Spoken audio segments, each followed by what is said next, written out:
सभी को नमस्कार। दोस्तों, आज हम वेदों के बारे में पढ़ेंगे। किसी भी लेवल का एग्ज़ाम देते हैं तो उसके अंदर वेदों से एक ना एक क्वेश्चन पूछा जाता है। तो आज हम वेदों के ऊपर चर्चा करेंगे।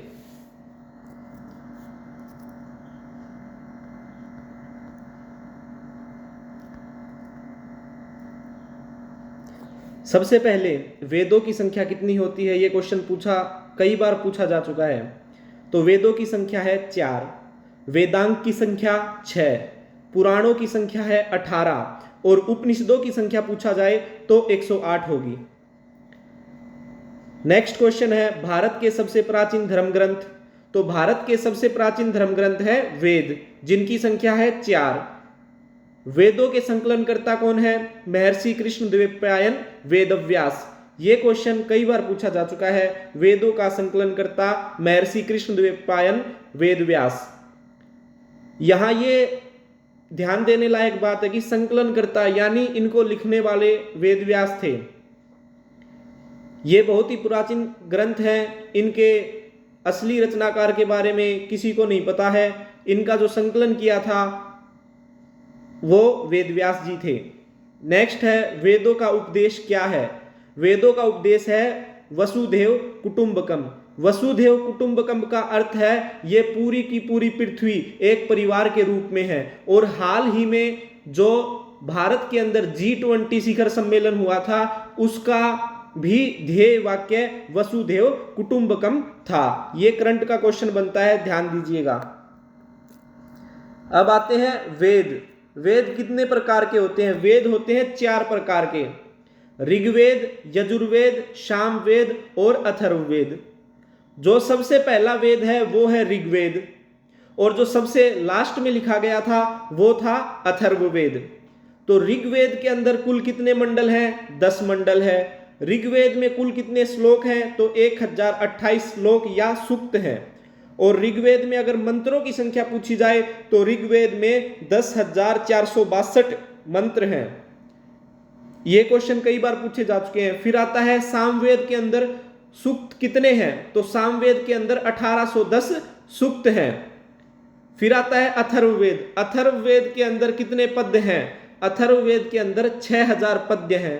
और मंत्रों के बारे में पूछा जाए तो अथर्ववेद के अंदर 731 मंत्र हैं। अब हम इन चारों वेदों का अलग अलग अध्ययन करेंगे। सबसे पहले ऋग्वेद की बात करते हैं। तो ऋग्वेद को पढ़ने वाले ऋषि को होत्री कहा जाता था। जो ऋषि या व्यक्ति ऋग्वेद का पाठ करता था उसको होत्री कहते थे। काफी बार पेपर में क्वेश्चन पूछा गया है। नेक्स्ट क्वेश्चन है ऋग्वेद में वर्णित सबसे महत्वपूर्ण देवता। तो ऋग्वेद के अंदर जिस देवता का सबसे अधिक वर्णन किया गया है वो है इंद्र। इंद्र के लिए ऋग्वेद में 250 श्लोक हैं और अग्नि के लिए 200 श्लोक हैं। इंद्र युद्ध का देवता माना जाता था और जो अग्नि है उसको देवताओं और मनुष्यों के बीच में एक माध्यम माना जाता था। नेक्स्ट क्वेश्चन है ऋग्वेद में वर्णित सबसे पवित्र नदी। तो ऋग्वेद के अंदर जिस नदी का वर्णन किया गया है, जिसको सबसे पवित्र माना गया है, वो है सरस्वती नदी, जो वर्तमान में लुप्त हो चुकी है। और हरियाणा सरकार सरस्वती नदी को दोबारा से जीवित करने के लिए इसके ऊपर कार्य कर रही है। नेक्स्ट है ऋग्वेद में वर्णित सबसे ज्यादा वर्णन किस नदी का हुआ है? तो वो है सिंधु नदी। सिंधु नदी का वर्णन सबसे ज्यादा बार ऋग्वेद में किया गया है। नेक्स्ट है ऋग्वेद में गंगा नदी का उल्लेख एक बार हुआ है। वर्तमान में भारत की सबसे पवित्र नदी गंगा को माना जाता है, लेकिन ऋग्वेद में गंगा का सिर्फ एक ही बार उल्लेख किया गया था। नेक्स्ट क्वेश्चन है ऋग्वेद में यमुना नदी का उल्लेख 3 बार हुआ है। तो ऋग्वेद के अंदर यह पूछ लिया जाए यमुना नदी का उल्लेख कितनी बार हुआ है? 3 बार। यमुना नदी हरियाणा के क्वेश्चन पेपर के अंदर बहुत ही इंपॉर्टेंट है, क्योंकि हरियाणा की सबसे पवित्र नदी यमुना नदी है और यमुना नदी हरियाणा और उत्तर प्रदेश के बीच में सीमा बनाती है। नेक्स्ट क्वेश्चन है विश्वामित्र द्वारा रचित गायत्री मंत्र ऋग्वेद के 3रे मंडल में सूर्य देवता सावित्री को समर्पित है। तो क्वेश्चन ये पूछ लिया जाए कि गायत्री मंत्र का रचयिता कौन है, तो गायत्री मंत्र का रचयिता है विश्वामित्र। गायत्री मंत्र क्या है? ओम भूर्भुवस्वः तत्सवितुर्वरेण्यं भर्गो देवस्य धीमहि धियो यो नः प्रचोदयात्, यह गायत्री मंत्र है। और गायत्री मंत्र ऋग्वेद के कौन से मंडल में है? तो तीसरे मंडल में है। और गायत्री मंत्र किसको समर्पित है? सूर्य देवता जिसका नाम सावित्री है, उनको समर्पित है। क्वेश्चन ये पूछा जा सकता है कि गायत्री मंत्र कहां से लिया गया है, तो सिंपल सा आंसर होगा गायत्री मंत्र ऋग्वेद से लिया गया है। नेक्स्ट क्वेश्चन है, दासराग युद्ध का वर्णन ऋग्वेद के 7वें मंडल में है। दासराग युद्ध क्या था? 10 राजाओं का एक समूह था जो एक युद्ध लड़ते हैं। ये आर्यों और अनार्यों के बीच लड़ा गया एक युद्ध था जिसे दासराग युद्ध कहा जाता है। इसका वर्णन ऋग्वेद के कौन से मंडल में मिलता है? 7वें मंडल में मिलता है। नेक्स्ट है, ऋग्वेद के 8वें मंडल में हस्तलिखित ऋचाओं का वर्णन है जिनको खिल कहा गया है। तो क्वेश्चन पूछा जा सकता है कि ऋग्वेद में हस्तलिखित ऋचाओं को क्या कहा गया है, तो आपका आंसर होगा खिल कहा गया है। कौन से मंडल में इसका वर्णन है? 8वें मंडल में है। नेक्स्ट क्वेश्चन है, ऋग्वेद के 9वें मंडल में सोम देवता का उल्लेख है। तो क्वेश्चन आ सकता है सोम देवता का उल्लेख ऋग्वेद के किस मंडल में है, तो आपका आंसर होगा 9वें मंडल में है। आगे चलते हैं। नेक्स्ट क्वेश्चन, चतुर्वर्णों का उल्लेख ऋग्वेद के 10वें मंडल में पुरुष सूक्त में किया गया है। अगर क्वेश्चन आपसे पूछा जाए कि चतुर्वर्णों का उल्लेख ऋग्वेद के किस मंडल में किया गया है, तो 10वें मंडल में। कौन से सूक्त में किया गया है? पुरुष सूक्त में किया गया है। चतुर्वर्ण क्या है? तो जो 4 वर्ण है वो है ब्राह्मण, क्षत्रिय, वैश्य, शूद्र। ऋग्वेद के 10वें मंडल के पुरुष सूक्त के अनुसार ब्राह्मण परम पुरुष के मुख से पैदा हुए हैं, क्षत्रिय परम पुरुष के भुजाओं से पैदा हुए हैं, और वैश्य परम पुरुष की जंघाओं से पैदा हुए हैं, और शूद्र परम पुरुष के चरणों से पैदा हुए हैं। ऐसा ऋग्वेद में उल्लेख किया गया है। और जो ये 4 वर्ण थे उस समय में व्यवसाय के आधार पर आधारित थे, यानी जिसका जैसा कर्म वैसा उसका वर्ण। लेकिन बाद में समय के साथ साथ परिवर्तन हुआ और ये जन्म के आधार पर बट गए। नेक्स्ट है, ऋग्वेद में गाय को अधन्य कहा गया है, जिसका अर्थ है न मारने योग्य पशु। मतलब ऋग्वेद के अंदर गाय को न मारने योग्य पशु कहा गया है। ऋग्वेद से जुड़ी एकमात्र जीवित शाखा, तो वो शाखा है साकल शाखा। साकल शाखा एकमात्र ऐसी शाखा है जो अब तक जीवित है। नेक्स्ट वेद के ऊपर आते हैं, यजुर्वेद। देखिए, यजुर्वेद में अनुष्ठानों व कर्मकांडों में प्रयुक्त होने वाले श्लोकों तथा मंत्रों का संग्रह है।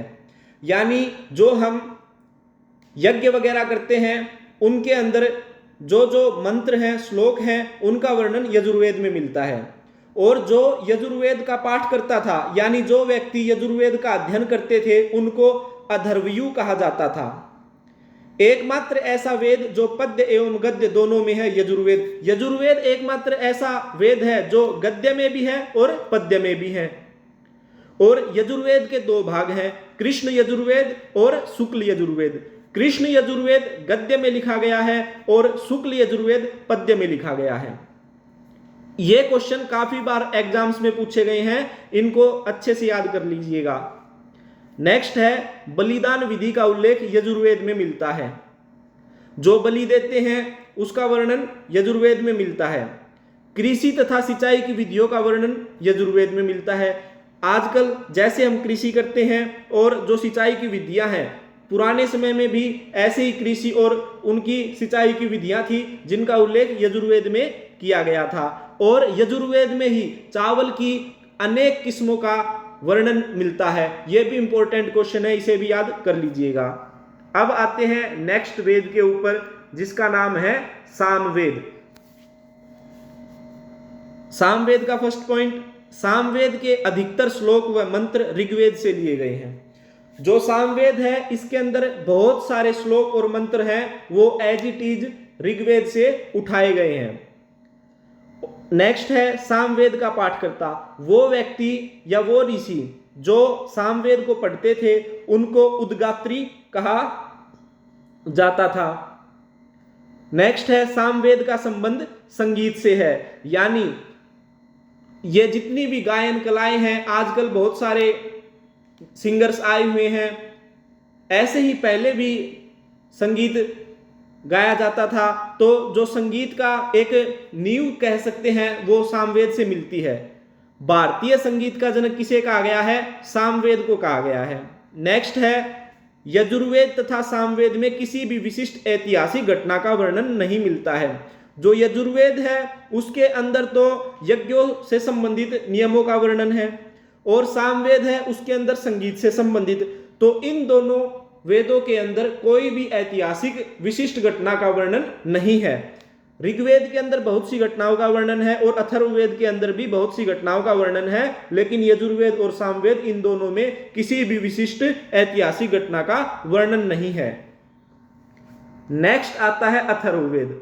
अथर्ववेद सबसे अंत में लिखा गया था और अथर्ववेद का जो रचनाकार है वो है अथर्वा ऋषि। काफी बार एग्जाम्स में ये क्वेश्चन पूछा गया है। नेक्स्ट है अथर्ववेद में सामान्य मनुष्यों के विचारों व अंधविश्वासों का वर्णन मिलता है। ये क्वेश्चन भी बहुत मोस्ट इंपॉर्टेंट है। कई बार एग्जाम्स में पूछा गया है कि अंधविश्वासों का वर्णन किस वेद में किया गया है, तो अथर्ववेद में किया गया है। और जो ये तंत्र मंत्र है, जादू टोना है, इन सब का वर्णन भी अथर्ववेद में किया गया है। नेक्स्ट है अथर्ववेद में रोगों के उपचार की औषधियों का वर्णन है। जितने भी रोग होते थे उस समय में और जो उनकी औषधियां होती थी उनका वर्णन भी अथर्ववेद में मिलता है। नेक्स्ट है अथर्ववेद के मंत्रों को भारतीय विज्ञान का आधार माना जाता है, यानी जो भारतीय विज्ञान है, पहले जो ऋषि मुनि थे वही वैज्ञानिक हुआ करते थे और इन्हीं मंत्रों के आधार पर वे अपने वैज्ञानिक अनुसंधान किया करते थे। तो भारतीय विज्ञान का आधार किसे कहा गया है? अथर्ववेद के मंत्रों को कहा गया है। नेक्स्ट है अथर्ववेद में सूर्य को ब्राह्मण विद्यार्थी के रूप में वर्णित किया गया है। तो क्वेश्चन आ सकता है कि सूर्य को अथर्ववेद में क्या कहा गया है? तो ब्राह्मण विद्यार्थी कहा गया है। नेक्स्ट है अथर्ववेद में परीक्षित को कुरुओं का राजा कहा गया है। तो क्वेश्चन दो तरह से पूछ सकता है। एक तो ये कि अथर्ववेद में परीक्षित को क्या कहा गया है? कुरुओं का राजा कहा गया है। या फिर ये पूछा जा सकता है कि कुरुओं का राजा अथर्ववेद में किसे कहा गया है? तो परीक्षित को कहा गया है। परीक्षित अभिमन्यु का पुत्र था। नेक्स्ट है अथर्ववेद में सर्वोच्च शासक को एकराट कहा गया है। जैसे सम्राट होता था वैसे ही एकराट होता था। जो सबसे शक्तिशाली राजा होता था, जिसके नीचे सभी राजा आते थे, उसको एकराट कहा जाता था। नेक्स्ट है अथर्ववेद में सभा तथा समिति को प्रजापति की पुत्री कहा गया है। क्वेश्चन आ सकता है कि प्रजापति की पुत्रियों का नाम बताइए, तो सभा और समिति। या फिर यह क्वेश्चन आ सकता है कि सभा और समिति किसकी पुत्रियां हैं? प्रजापति की पुत्रियां हैं। नेक्स्ट है अथर्ववेद का प्रतिनिधि सूक्त क्या है? तो अथर्ववेद का प्रतिनिधि सूक्त है पृथ्वी सूक्त। तो हमने आज चारों वेदों के बारे में पढ़ा है। इनसे संबंधित एग्जाम्स के अंदर क्वेश्चन आते हैं, वो हम कर चुके हैं, तो आप इनको याद कर लीजिएगा। और दो करंट के क्वेश्चन और आपको बता रहा हूं मैं। एक तो जहां पर चंद्रयान 3 लैंड किया था उसका नाम, उस जगह का नाम सरकार ने शिव शक्ति रखा है। और 23 अगस्त को चंद्रयान ने सफल लैंडिंग की थी, तो 23 अगस्त को राष्ट्रीय अंतरिक्ष दिवस मनाया जाएगा। अगर आपको ये इंफॉर्मेशन अच्छी लगी हो तो इस चैनल को सब्सक्राइब करें और इस वीडियो को लाइक, शेयर, कमेंट करें। धन्यवाद। जय हिंद, जय भारत। मिलते हैं नेक्स्ट वीडियो में।